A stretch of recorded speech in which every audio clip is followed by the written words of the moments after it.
Ah, Una sa lahat ay good evening sa lahat ng viewers. Good morning para bukas at good afternoon para bukas. Una sa lahat ay magandang gabi sa Indigenous Peoples and Muslims Alliance for Justice, no?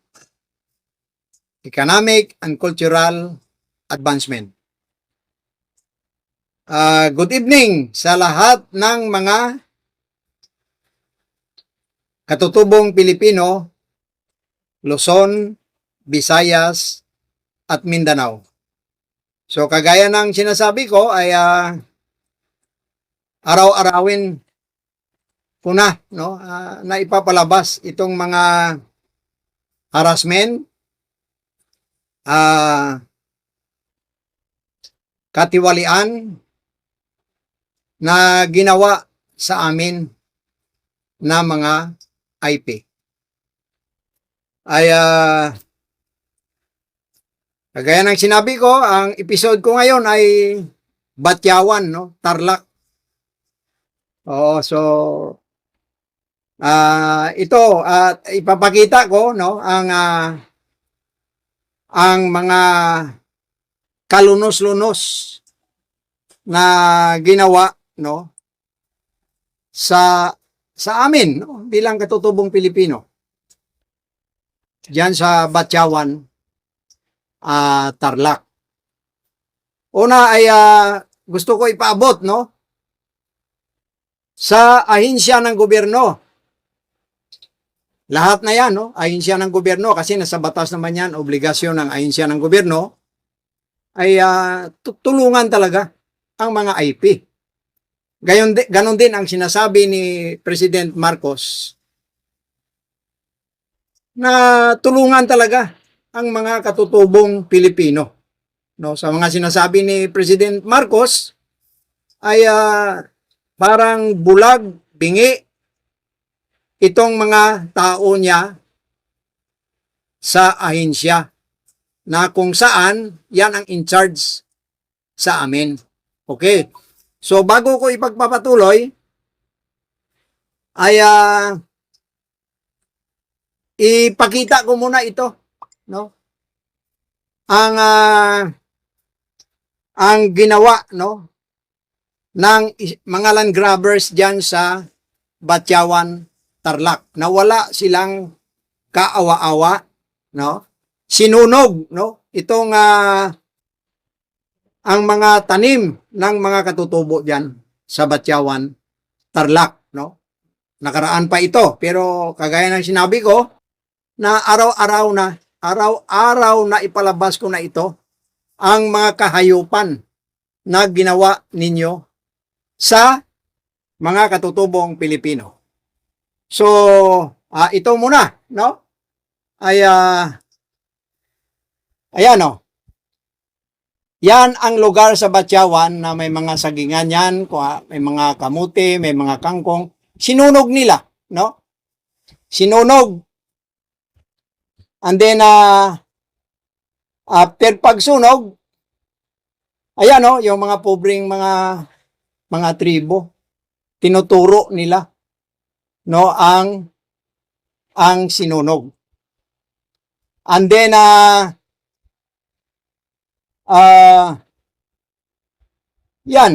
yan ang mga, andyan ako, kaya hindi yan kwento na wala winta. Pinupuntahan namin yan. Ang isang kasama ko dyan, yung chieftain sa Pampanga Sectoral Tribal Council. No? Idolito Santos de la Cruz yata ang pangalan yan. So, anyway, mamaya ko na ipagpapatuloy ang iba. Ay, yan ang pinakamalungkot na nangyayari, no? Sinunog ang tanim, sinunog ang mga kubo, at namatay ang isang ina dyan, yung isang bae na parang nanay nila dyan sa Batyawan. At ang nangyayari dyan, walang pulis na pumunta. Walang barangay na pumunta sa ginawa sa kanila. Lalong-lalo na itong National Commission on Indigenous People, kumakamot lang yata ito ng mga bayag, ang mga lintik na ito, picture-picture, hindi rin pinuntahan. No? Hindi rin pinuntahan. So, pero ang mga damage nito, ito tuloy ko mamaya na ipapakita. No? Before that, ay good evening. No? Shout out kay Crescente Magan sa General Santos City. Shout out kay Berhel Altris Almario is watching. No?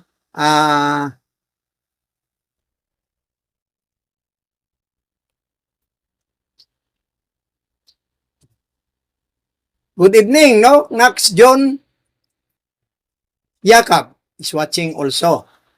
Magandang gabi sa inyo. Good evening kay Mika Sumanday. Nasa Bulacan yata ito ngayon. Oh, yon ang kwan. So, ipagpapatuloy ko ang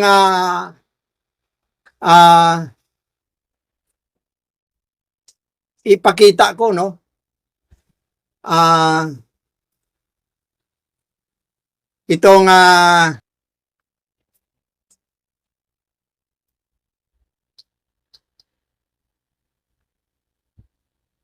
Itong mga nangyari doon sa Batyawan, Tarlac. So, after that ay ito, no,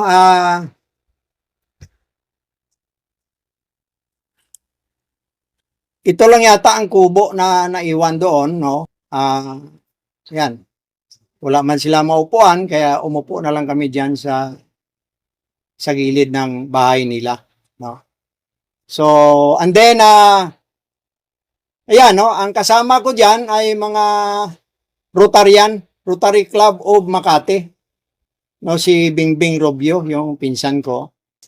Nagdala sila ng isang pick-up na damit at saka sako-sakong bigas. No? So, ayan,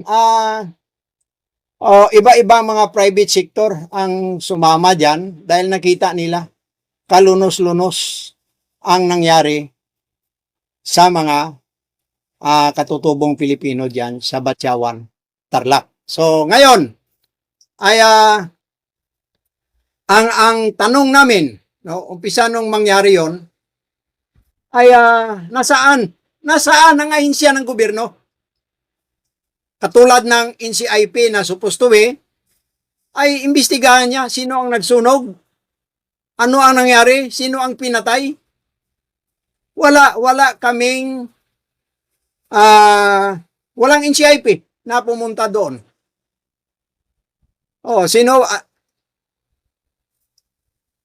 may IPMR na tinatawag sa barangay, may IPMR sa munisipyo, may IPMR sa province, at malapit itong Tarlac sa national NCIP diyan sa Quezon Avenue. No, ano ang ginagawa ninyo, no, sa mga nangyayaring ito sa mga katutubong Pilipino? No, so yun lang ang isang malaking katanungan ko, no?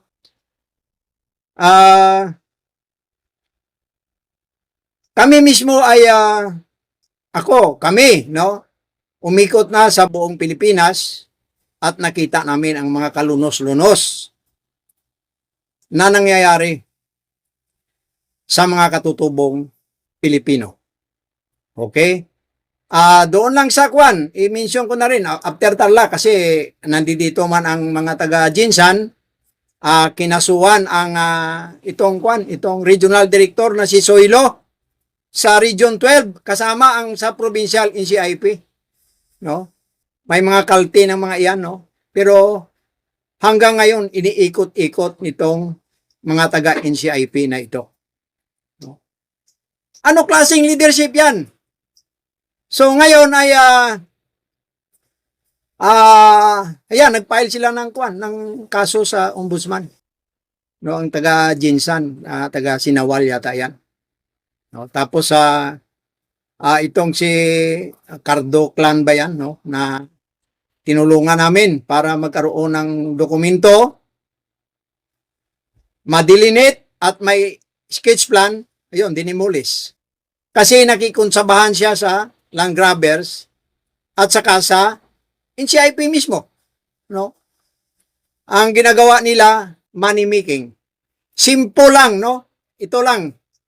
Ang very simple na hinihingi ng katutubong Pilipino, certification lang para makapasok ng pulis, makapasok ng teacher, makapasok sa gobyerno. No, dahil binibigyan ng gobyerno yan, priority ang mga katutubo.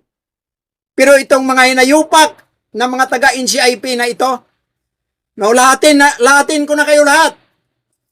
Lahatin ko na kayo lahat. Wala ako nalaman sa mga organisasyon namin, Luzon, Visayas at Mindanao, na nabigyan ng certification para makapasok sa pulis, makapasok bilang isang teacher. Siguro yung mga hawak ninyo, no? Tapos sabihin ninyo hindi tribo. Kayo, ano kayo? Taga-NCIP. Makinig kayo ng mabuti. Walang Pilipino born in the Philippines na walang dugong katutubo. Kagaya ng sinasabi nitong i-mention ko na rin itong hinayupak na congressman Romualdo ng Camiguin. Ang kunon daw ang bukid. Buang ito. Tinawag niya kaming buang. Tinawag niya kaming mga extortionist. Ang kunon ang bukid, hindi na kailangan ang kunon ng mga katutubo yan. Kasi sa amin yan, naintindihan mo ba, Mr. Congressman? Ang sabi mo, i-amin mo ang ipralo. I-amin mo. O, nakaredy kami sa amendment na sinasabi mo. Ginawa ninyo kingdom ang Camiguin. No? Tapos sabihin mo, walang IP sa Camiguin. Sabihin mo na mga extortionist at saka mga buang kami. Ikaw sigurong buang. Bakit? Hindi ka nagbabasa ng ipralo, Mr. Congressman. Okay, balik tayo sa NCIP. Luzon, Visayas at Mindanao, kagagaling ko ng Baguio, kagagaling ko ng Aurora Province. Wala talaga, no? Ang NCIP doon, akala nila kingdom nila ang lugar na yon. Mga walang hiya ito. No? Luzon, Visayas at Mindanao, umpisa sa IPMR. Pataas. No, pataas. Sayang lang ang binabayad ng Filipino people, indigenous peoples sa taxes para pasahod sa inyo. Asaan? Asaan ang organisasyon ng katutubong Pilipino na pinagkakaisa ninyo? Nagkaisa ba kami? Hindi siguro, pinagkakaisahan ninyo kami. O, yun ang yun ang ipapaabot namin sa inyo. So, the investigation, it will be coming. 101% yung director dyan sa Region 12, hindi makaretire yan. Hindi makaretire yan. Kasi masyado ninyo kaming minaliit, binaboy, inunggoy. No? Marami kaming abogado para ninyo malaman. Kaya gusto namin mag-file kayo ng kaso. Ano man ang kaso ang gusto ninyo. Kahit sa Piluta Court, harapin namin kayo. Yun ang pinapaabot ko sa taga-NCIP. Picture. May nagawa kayo. May nagawa kayo. Picture. Punta dito, punta doon. Expense by the taxes of the Filipino people.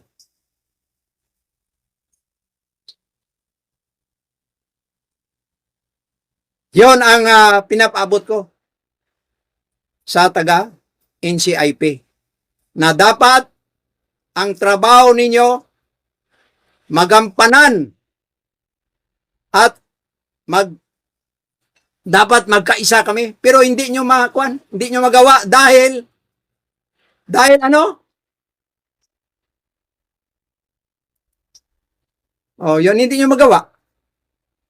Lalo na sa IPMR, sa provincial, sa direktor, no? Yan, Direktor Soylo ng Region 12. Harapin mo yan. Ang kakonsaba mo diyan ay mga land grabbers.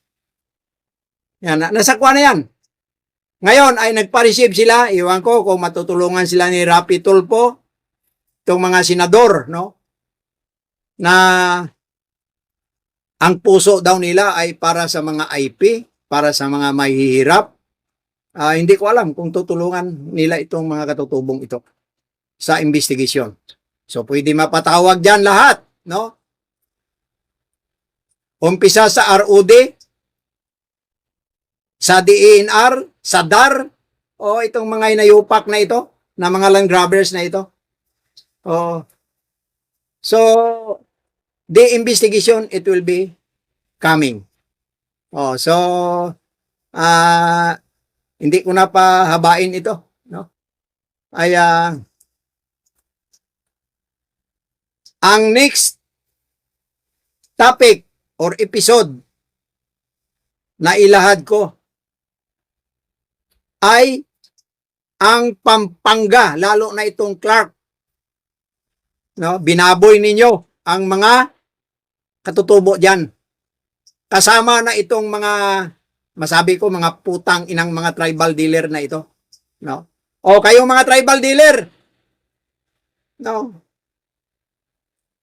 Humanda din kayo dahil iniipon lang namin ang mga tao na kung saan biniktima ninyo.